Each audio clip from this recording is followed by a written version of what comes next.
Good evening and welcome to News Channel 8. I'm Jerome Aegean, and here's some of the top stories we have for you tonight. The gubernatorial election heats up. An exclusive report on public libraries on St. Croix, and it's not good. And who is Sheila? Could she be the next Virgin Islands governor? These stories and more up next on News Channel 8.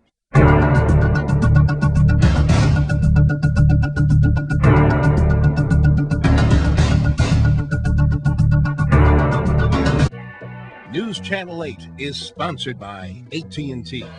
Centennial is joining AT&T for greater coverage, more innovation, and better service. In our top story tonight, the race for office of governor just got hotter. Radio talk show host Jimmy O'Brien has just announced his bid for governor. His running mate, former Virgin Islands Tourism Commissioner Pamela Richardson. News Channel 8's Wes Small is at the Bureau of Elections. Thanks a lot, Jerome. Yes, the election season is really peaked out about now. Talk show host Jimmy O'Brien, just about an hour ago, has announced his candidacy for governor. His running mate, former Tourism Commissioner Pam Richards. With that announcement about Jimmy O'Brien and Pam Richards, yes, the election season is heating up. Let's go inside and talk to John Abramson about deadlines, and especially for you if you're not registered. As you know, today is August 10th. It is the final day that candidates can participate in filing their petitions and papers throughout the territory for the various public and private offices. Today we have what we call a central filing date, so all individuals, whether they are in a party in September primary or they're participating in the November election, must file today.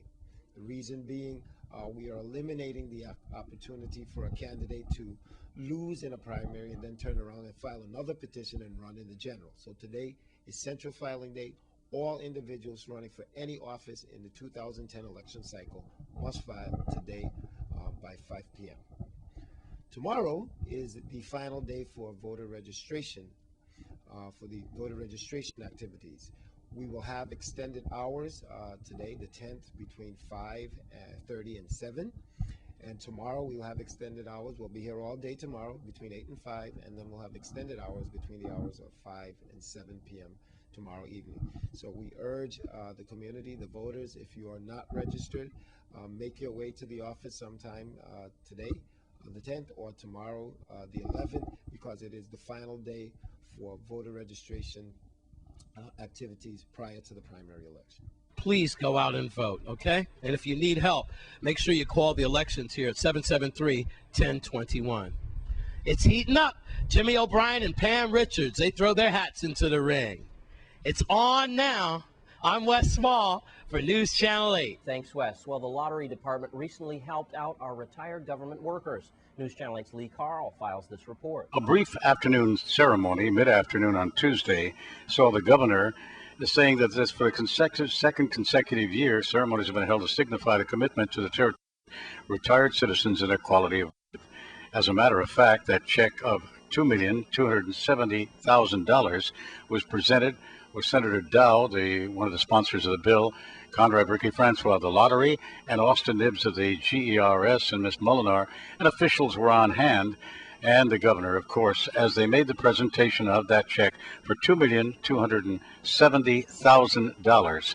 How would that be used? Well, it'll be used for senior citizens and the GERS retirees.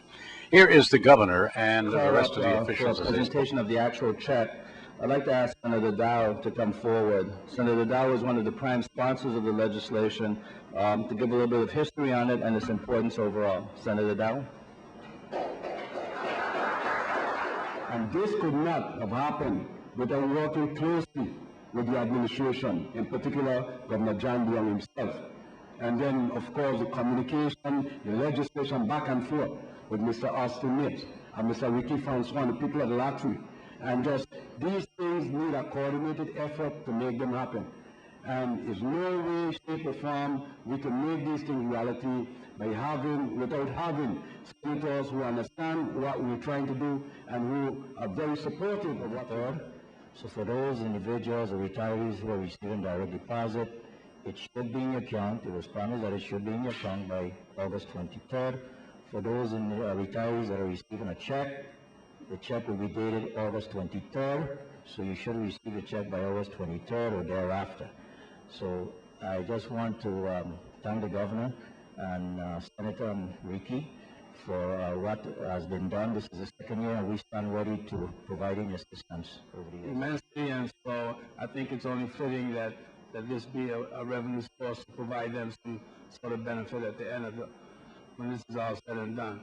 So, Governor, again, let me commend you for this effort, and I hope the retirees will enjoy this. In St. Thomas, Lee Carr. Thanks, Lee Carl. And there's a problem at the public library in St. Croix. News Channel 8's Wes Small checks it out in this exclusive report.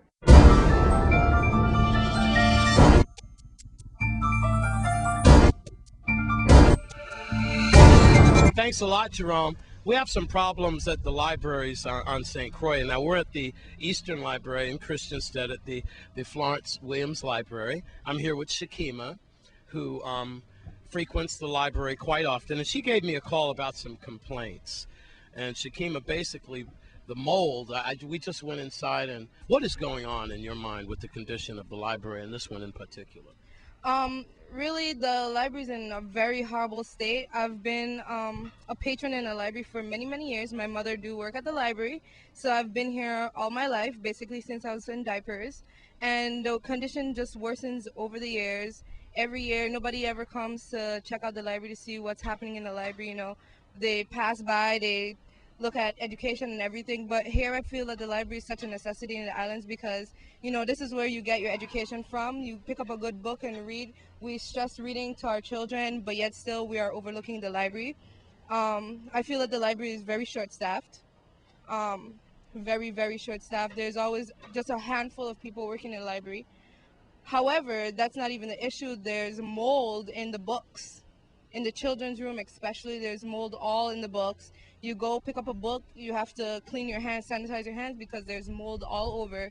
The ceilings are falling out. You have to take out pieces of the ceilings because they're just falling down because of the water. The roofs are leaking. The bathroom, you can't walk in the bathroom after it rains because there's just a lot of water just all over the floor. You have to make sure you pick up your pants, or you have to make sure you step carefully before you go in the bathroom. And there's just a lot of different things. There hasn't been internet service for 2 months in the library. And school is beginning soon, and I'm fearing that these kids have reports and different things that they have to do.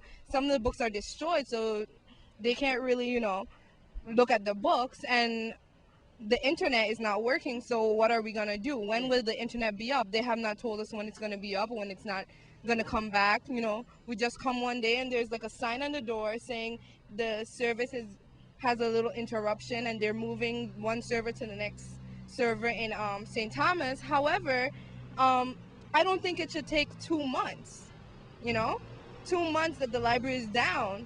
The internet is down. You cannot go on the internet. You can't check your emails. Right now, I'm currently a student at Adelphi University, and I have a lot of emails, scholarships coming in, and I need to check, like, you know, my financial aid and different things like that. And I have to go to the Department of Labor to use their internet because the library doesn't have internet service for 2 months now. So that means all summer there was no internet here. No, all summer. Beginning of summer, they did have internet. For about 2 months now, they have had no internet. July, August, no internet. Building has been around for a while. I didn't know this is a refurbished high school? Yes, yes. My mom has told me that this was a Danish high school before, and then they refurbished it to a library, and after Hugo, they refurbished it again. Yes. All right, now, you were saying just a second off camera, you visit the library sometimes, and what's your take on the situation here? Yeah, well, I'm a regular visitor to the library, and it's a nice place to hang out. Not only sometimes you come here to, like, go on the internet, like, you read a book, but sometimes you just want to come and just relax and, like, get away from the stress. But still, it's very important that you have access to the internet. And for a long time now, we have been having a lot of problems. That it's been about 2 months down, right? The internet. Yeah, about that, you know. And I figure like a place like this should be like a top priority. The government should need to be a little more serious because a lot of people depend on like the library. And it's free, you know. Yeah. That's the most important thing. It's rough out there, and you could come and like you know, you don't have the pressure, you know, of having to pay. Thanks, Wes. And the Director of Libraries, Ms. Bao, is aware of this problem, and she will make her rebuttal statement later on in the week. When we come back from this break, we'll take a look at your Caribbean report. Stay with us.